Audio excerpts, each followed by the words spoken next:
Perkenalkan, nama saya Hizky Kopas dari kelas 11 MIA 1 absen 13. Pada hari ini saya akan melakukan praktek biologi tentang osmosis. Osmosis itu adalah perpindahan larutan dari tekanan yang tinggi ke tekanan yang rendah. Jadi yang berpindah adalah larutannya atau airnya. Di sini saya akan menggunakan tomat sebagai bahan untuk uji coba.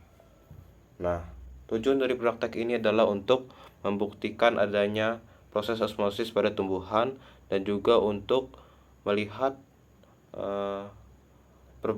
perubahan yang terjadi pada tumbuhan akibat proses osmosis ini. Oke, mari kita masuk ke alat dan bahan. Alat dan bahan yang saya perlukan dalam praktek ini pertama tentunya adalah kedua buah tomat yang ukurannya sama besar ya.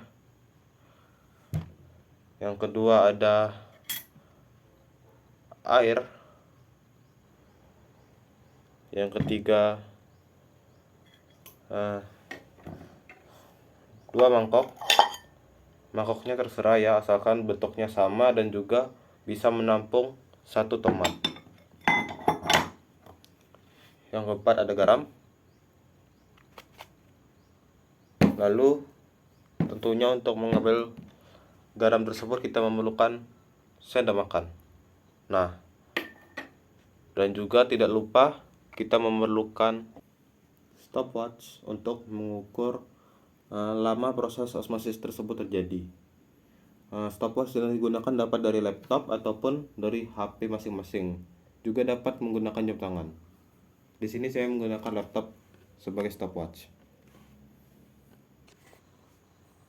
Sekarang kita masuk ke langkah-langkah percobaan. Pertama, siapkan kedua mangkok tadi dan diisi menggunakan air.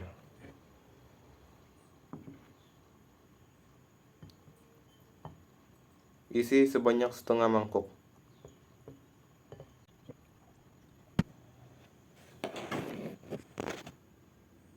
Seperti ini.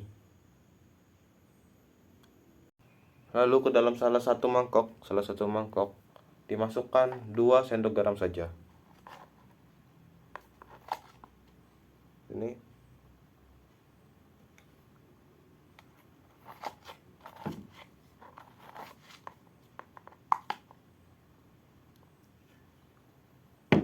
Lalu diaduk sampai rata.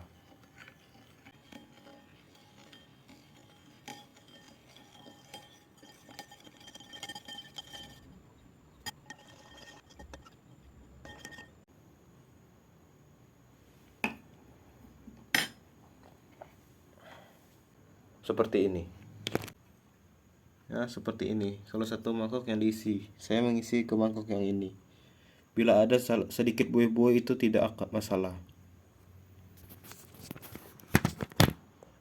Next, kita cemplungkan tomat ke dalam mangkok.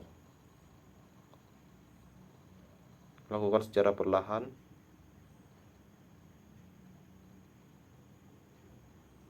Setelah itu, isi kembali menggunakan air putih sampai tomatnya terendam sempurna.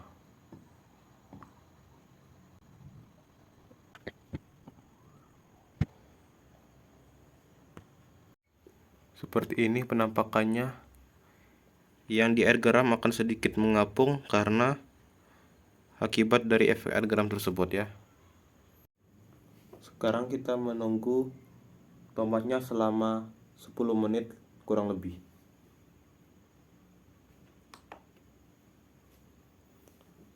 Tomat ini dapat kita tinggalkan selagi menunggunya.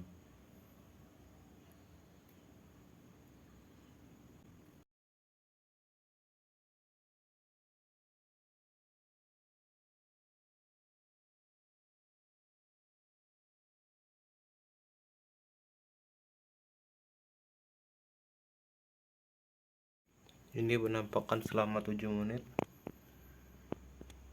Ini air garam. Dan ini yang air biasa.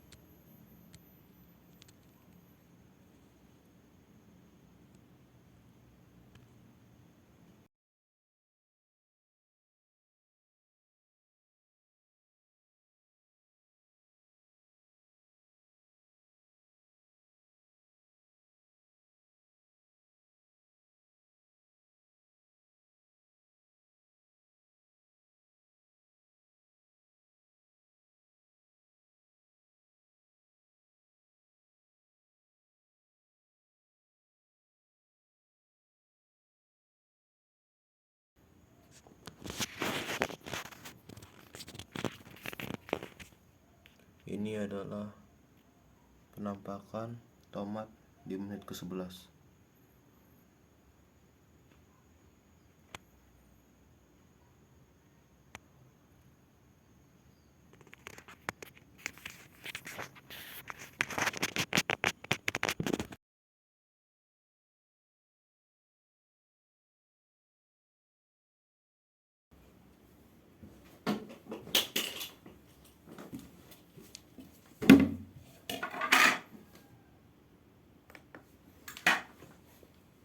Oke, sudah 15 menit. Sekarang kita dapat mengeluarkan kedua tomat tersebut. Oh iya, untuk mengeluarkan tomat tersebut agar tidak berceceran airnya, teman-teman dapat menambahkan 1 piring sebagai tempat untuk menempatkan tomat. Mari kita keluarkan tomat ini.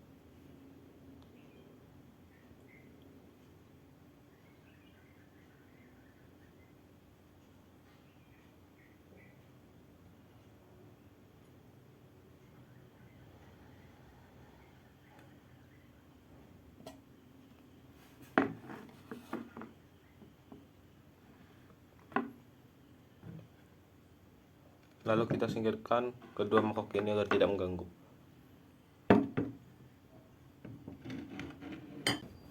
Oke, ini adalah penampakan dari dua tomat yang kita rendam menggunakan air garam dan air biasa tadi. Ntar saya gunakan dulu labelnya.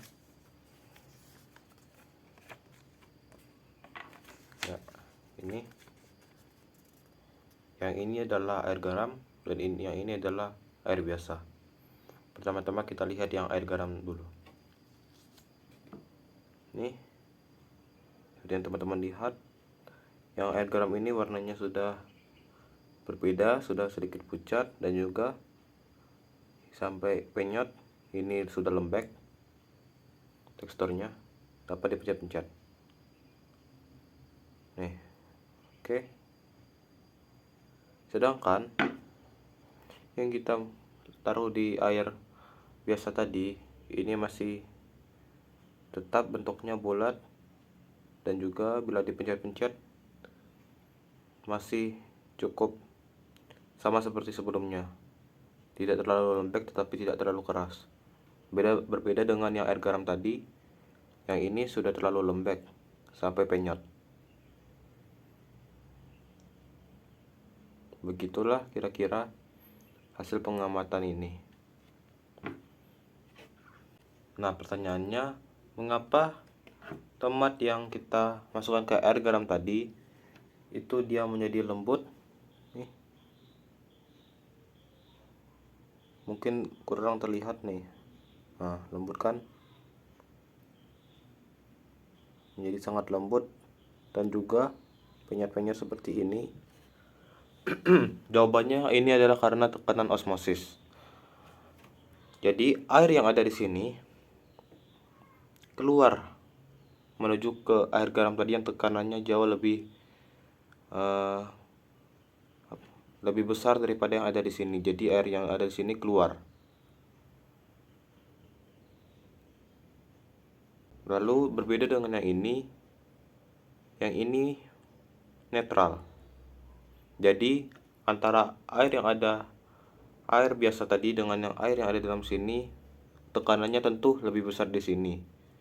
Tetapi karena banyaknya air yang tadi itu sangat banyak, yang kita pakai tadi sangat banyak, jadi di sini dia netral. Air yang ada di dalam sini tidak keluar dan juga air yang tadi di luar itu tidak masuk ke dalam tomat ini. Jadi begitulah kenapa yang ini masih tetap sama seperti yang tadi, tapi yang ini malah menjadi lembek, malahan lembut. Ini bisa dipencet. Begitulah penjelasannya. Sekian dari saya. Mohon maaf jika ada salah-salah kata ataupun salah-salah tindakan yang saya lakukan selama percobaan.